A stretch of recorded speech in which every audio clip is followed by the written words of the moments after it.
नमस्कार प्यारे विद्यार्थियों। आज हम देखेंगे 12वीं क्लास का इतिहास विषय का पाठ्यक्रम अर्थात सिलेबस जो कि आपके पास आएगा 2022-23 के लिए। ठीक है, जो पेपर आपके अब मार्च 2023 में होंगे उसके पाठ्यक्रम की बात हम कर रहे हैं। प्यारे बच्चों, जैसे कि आप सब जानते हैं पिछले 2 साल तक 40% सिलेबस हिस्ट्री का कम रहा है। देखिए 15 लेसन थे, 15 में से चार कौन से, 5वां, 8वां, 12वां और 14वां। 4 लेसन कटे हुए थे, कट थे सिलेबस से, क्योंकि पूरी पढ़ाई नहीं हो सकी थी। परंतु इस बार आपके पास हिस्ट्री में सारा सिलेबस है। हाँ, सीबीएसई में 3 लेसन कम किए हैं, लेकिन हरियाणा बोर्ड के अंदर वो भी आएंगे, इसलिए आपको बहुत केयरफुली हिस्ट्री की तैयारी करनी होगी। जैसे कि अगर हम अप्रैल की बात करें, अप्रैल में आपके पास सिर्फ एक ही लेसन है जिसका नाम है ईंटें, मनके और अस्थियां। ये हड़प्पा सभ्यता के ऊपर है। इसमें हम आरंभ और निर्वाह के तरीके, मोहनजोदड़ो, सामाजिक भिन्नताओं का अवलोकन, शिल्प उत्पादन के विषय में जानकारी, माल प्राप्त करने संबंधी नीतियाँ, मोहरे, लिपि बाट, प्राचीन सत्ता तथा सभ्यता का अंत, फिर उसके बाद है हड़प्पा सभ्यता की खोज और अतीत को जोड़कर पूर्ण करने की समस्याएं। मोस्ट इम्पॉर्टेंट क्वेश्चन है और सबसे टफ भी इस लेसन के अंदर यही है। लेकिन ये अवश्य हर सेट में क्वेश्चन आता है, इसलिए आपको इसको बिल्कुल भी स्किप नहीं करना है।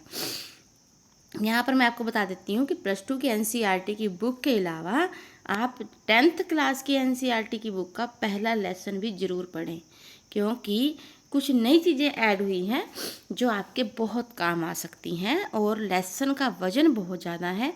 कैसे? इसमें से लगभग 12 नंबर का पेपर में आपके पास पेपर आ सकता है। अगर 12 का नहीं आता तो 9 का, क्योंकि पहले जब कोविड काल से पहले जो पेपर था वो 9 नंबर का पेपर में आया करता था, लेकिन कुछ चैप्टर कट जाने की वजह से ये 12 का हो गया था। तो इस बार जो स्कीम आती है, देखते हैं उसके हिसाब से 9 का भी या 12 का। अब इसमें 9 या 12 की भी बात करें तो एक क्वेश्चन आपके पास बड़ा 6 नंबर का अवश्य आएगा। उसके बाद 1 नंबर के क्वेश्चन भी आएगा, 2 का भी आएगा। इसीलिए आपको इसकी तैयारी बहुत अच्छे से करनी है। आगे बढ़ते हैं, हम करते हैं बात मई के मंथ में। मई के महीने में आपको 2 लेसन करने हैं। लेसन नंबर 2 है राजा, किसान और नगर।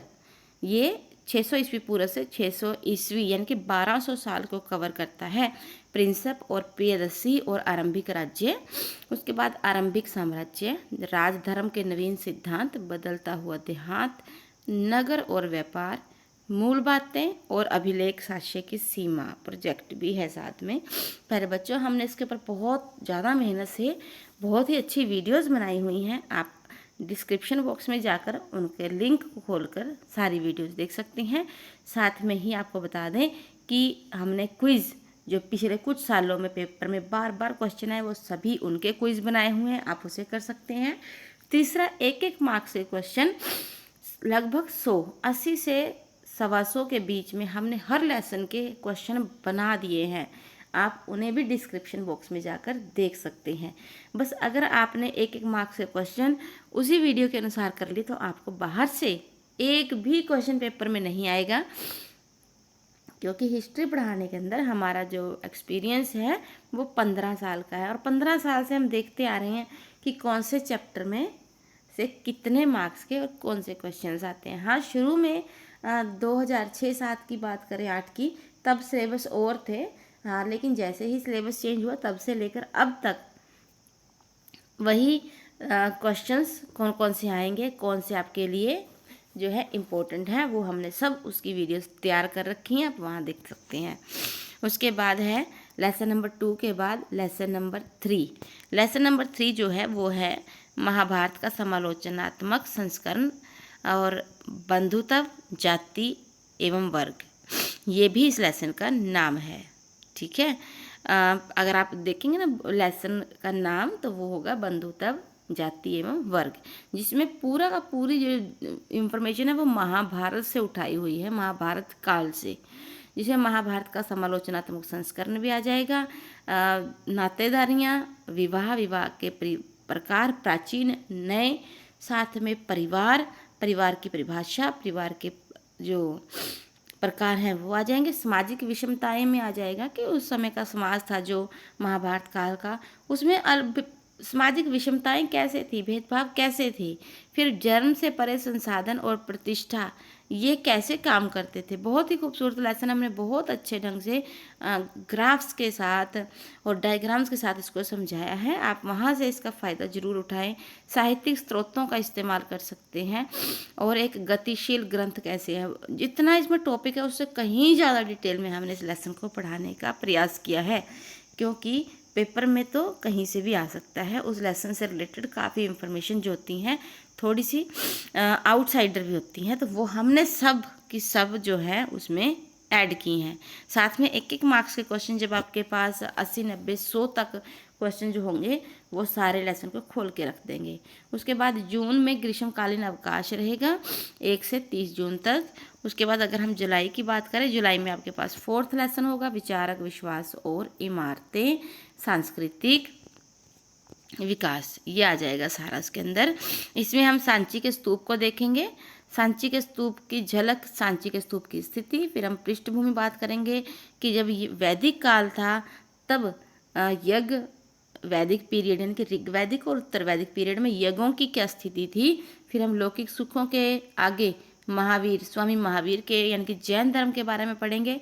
फिर हम महात्मा बुद्ध की शिक्षाओं की बात करेंगे, महात्मा बुद्ध के अनुयायियों की बात करेंगे और डिटेल में हम पढ़ेंगे स्तूप के बारे में। फिर हम बात करेंगे मूर्तिकला वैष्णव काल में, बौद्ध काल में। फिर है नई धार्मिक परंपराएं जो समय के साथ हमारे समाज में शामिल होती चली गई, और क्या सब कुछ हम देख सकते हैं। ये हम साहित्य के अंदर देख सकते हैं। जो भी महाभारत काल में विचार थे, विचारक, उनकी मूर्तियां उनके स्तूपों में, उनके मंदिरों में देख सकते हैं। फिर है लेसन नंबर 5, यात्रियों के नज़रिए से और समाज के बारे में उनकी समझ। इस लेसन के अंदर 3 यात्रियों के बारे में बहुत डिटेल से बताया गया है, जिसमें एक है अल-बरूनी और उसकी किताब किताबुल हिंद, फिर है इब्न बतूता, उसकी पुस्तक रिहला, फिर तीसरा है फ्रांसवा बर्नियर जो कि फ्रांस से आया था। इब्न बतूता तथा अनजाने को जानने की उत्कंठा की। इब्न बतूता को कैसे भारत में बहुत सी चीज़ें अजीब लगती हैं, कैसे वो पान और नारियल का विश्लेषण करती हैं, वो हम इस लेसन में देखेंगे। इसके अलावा महिलाओं की स्थिति की बात करें तो किस प्रकार से दास और प्रथा थी, उसमें महिलाओं की क्या स्थिति थी, किस प्रकार से सती प्रथा जो थी आने वाले यात्रियों के लिए एक पीड़ा का कारक थी, और श्रमिकों की स्थिति क्या थी। नेक्स्ट है लेसन नंबर 7, भक्ति सूफी परंपराएं, धार्मिक विश्वासों में बदलाव, श्रद्धा एवं 8वीं से 18वीं सदी के बीच के पीरियड की बात होगी। यहाँ पर हम बात करेंगे धार्मिक विश्वासों और आचरणों के गंगा जमनी बनावट की, उपासना की कविताओं, प्रारंभिक भक्ति परंपरा की। कर्नाटक में जो वीर शैव प्रथा है, और उत्तर भारत में भी जो धार्मिक उफान थे उसकी बात होगी। इस्लामिक परंपराओं की बात होगी, अलवारों की, नयनारों की बात होगी। सूफी मत के ऊपर डिटेल से पढ़ाया जाएगा।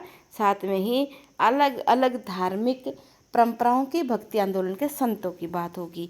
यहाँ पर मीराबाई जी की जीवनी, गुरु नानक देव जी की जीवनी, उसके बाद संत कबीर की जीवनी 3, उनके उपदेश, चौथा सूफी मत की शिक्षाएं, उसका विकास, और उसके अलावा अलवारों और नयनारों ने जाति प्रथा पर किस प्रकार से कठोर प्रहार किया। ये 5 क्वेश्चन यहाँ से बहुत ज़्यादा इम्पोर्टेंट है। इन 5 में से एक क्वेश्चन आपको बड़ा 6 नंबर का अवश्य पेपर में आएगा। उसके बाद है लेसन नंबर 7, एक साम्राज्य की राजधानी अर्थात विजयनगर की बात होगी। यहाँ पर विजयनगर की राजधानी क्या है, हम्पी, हम्पी की खोज, हम्पी में राय, राम नहीं आएंगे, राय नायक सुल्तान की बात होगी। विजयनगर की राजधानी, उसके परिप्रदेश की बात होगी। फिर राजकीय और धार्मिक केंद्र की बात होगी, क्योंकि विजयनगर 3 भागों में बटा था, राजकीय, धार्मिक और जो आम लोगों का शहर था, जिसे शहरी केंद्र कहा गया है।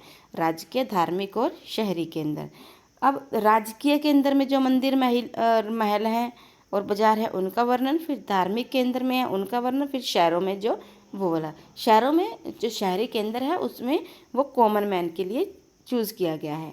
उसके बाद है उत्तरों की खोज में प्रश्न, जो हम आंसर ढूंढने चले थे और हमारे पास और प्रश्न आ जाते हैं, उनकी बात होगी। और साथ में होगा प्रोजेक्ट। उसके बाद है भारतीय इतिहास के कुछ विषय भाग 2 में किसान, जमींदार और राज्य। 8वां लेसन बहुत ज़्यादा इम्पोर्टेंट लेसन है। यहाँ पर आपको तरह तरह के कृषकों की बात होगी, जैसे कि खुद काश्त, पाही काश्त, और साथ में कृषि उत्पादन में उनका रोल, साथ ही ग्रामीण समुदाय और ग्रामीण समुदाय की पंचायतों की बात होगी। कृषि समाज में महिलाएं जैसे कि निराई, बुआई, कटाई का कार्य करती थी, मिट्टी के बर्तन बनाने का कार्य करती थी, वो सब बहुत अच्छे से बात होगी। जंगल कबीले और जमींदार, जो कैसे जंगलों में रहने वाले जो कबीलों के सरदार थे, धीरे धीरे वो जमींदारों में परिवर्तित हो गए।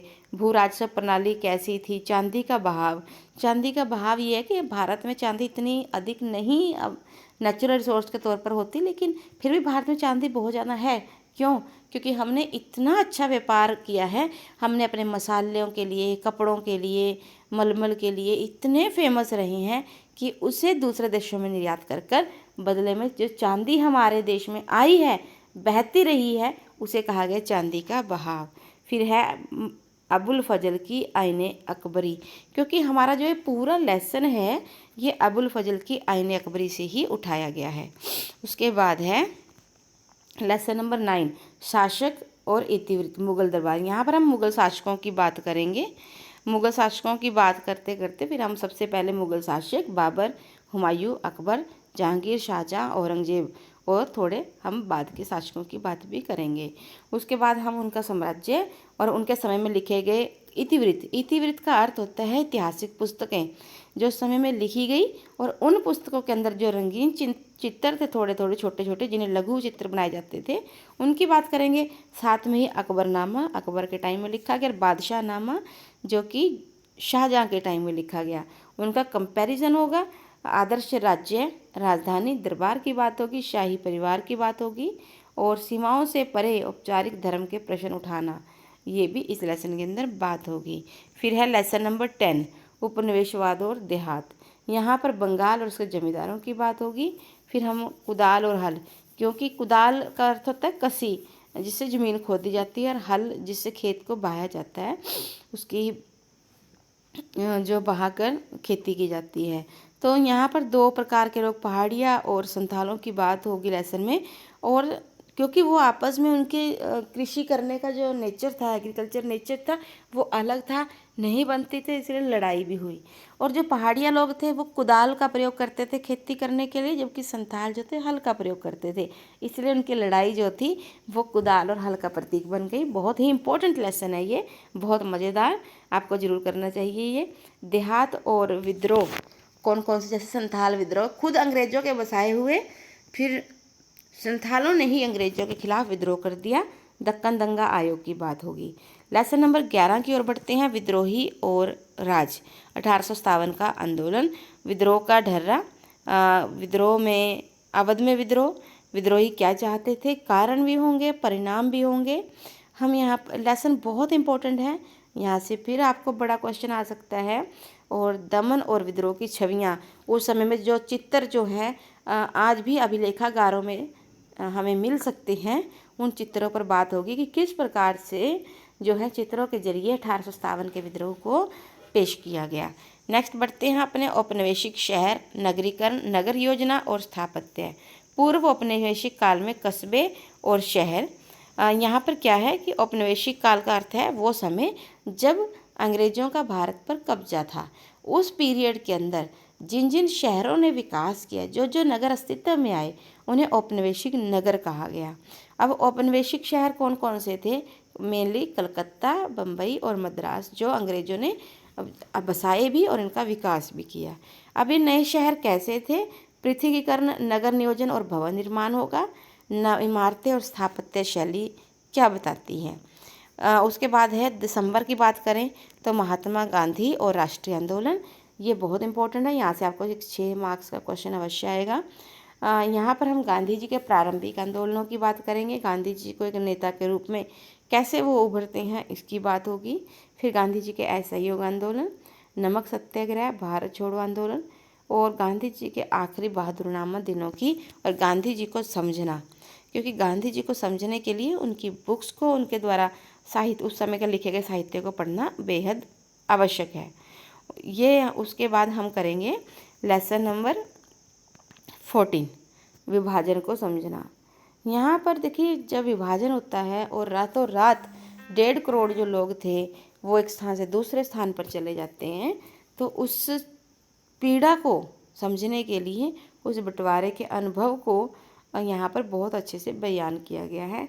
ऐतिहासिक मोड़ कैसे हुए और विभाजन क्यों और कैसे हुआ, और औरतों की क्या स्थिति रही, क्योंकि औरतों को हमेशा ही किसी दंगे में, विनाश में, बंटवारे में जो है सबसे ज़्यादा पीड़ा सहनी पड़ती है। उस पीड़ा को भी इस लेसन में उतारा गया है। और क्षेत्रीय विविधताएं तथा मदद, मानवता और सद्भावना साथ में ही, क्योंकि इतिहास उस समय के जो घटनाएं हैं, उस समय की जो पीड़ाएं हैं, उन्हें हम किताबों के जरिए नहीं समझ सकते, तो हम यहाँ पर मौखिक गवाही भी देखेंगे किस प्रकार से लोगों ने इस बंटवारे को बयान किया है। उसके बाद है संविधान का निर्माण। बहुत ही इम्पोर्टेंट लेसन है, ना सिर्फ हिस्ट्री के लिए बल्कि पोल साइंस के लिए भी। यहाँ पर हम बात करेंगे किस प्रकार से 19 जुलाई 1946 में संविधान सभा का निर्माण होता है और लगभग 2 वर्ष 11 महीने और 18 दिन के बाद एक बहुत महान, विश्व के महान संविधान बनकर हमारे सामने आ जाता है। तो यहाँ पर टॉपिक रहेंगे उथल पुथल का दौर, संविधान की दृष्टि, अधिकारों का निर्धारण, राज्यों की शक्तियाँ, राष्ट्रों की भाषा। तो इस प्रकार से ये आपके जनवरी के महीने के लेसन थे 2। फरवरी में हम सभी लेसन की दुहराई करेंगे और मार्च में परीक्षाएं हो जाएंगी। प्यारे बच्चों, हम फिर से कहना चाहेंगे कि आपको हिस्ट्री समझनी चाहिए, ना कि रटनी चाहिए। और रटनी से बचकर समझनी तभी हो सकती है जब हम उसे सारा साल पढ़ें, क्योंकि आपको पता है बहुत सारे यूपीएससी के जो आईएएस ऑफिसर्स होते हैं उनका भी जो मेन सब्जेक्ट होता है वो हिस्ट्री होता है। इसीलिए हिस्ट्री, हाँ ठीक है, हमें थोड़ी शुरू में मुश्किल लगती है, परंतु अगर हम इसे बहुत ध्यान से, लगन से और सारा साल पढ़ें तो इससे रोचक सब्जेक्ट कोई नहीं हो सकता। तो आशा है ये वीडियो, ये सिलेबस आपके लिए बहुत काम आया होगा। Thank you so much. Have a nice day. God bless you.